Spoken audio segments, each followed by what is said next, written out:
Très bien. Comment optimiser la RAM et le CPU quand on utilise Chunky pendant la génération de notre monde?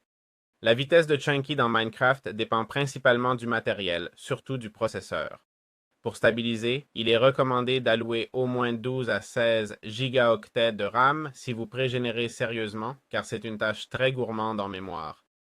Si la RAM est insuffisante, le jeu ou le serveur peut planter ou devenir instable. Les outils mentionnés seraient par exemple Lithium et Forks ou Modern Fix, qui peuvent améliorer les performances.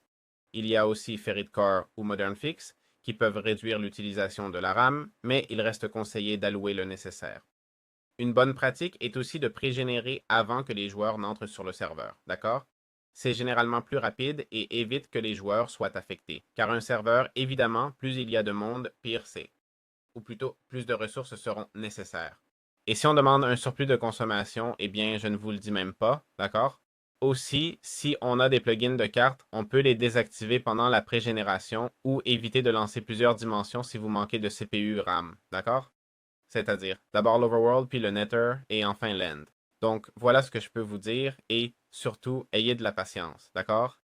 Il n'y a pas vraiment grand-chose à faire au-delà de ça. Au final, on génère des chunks.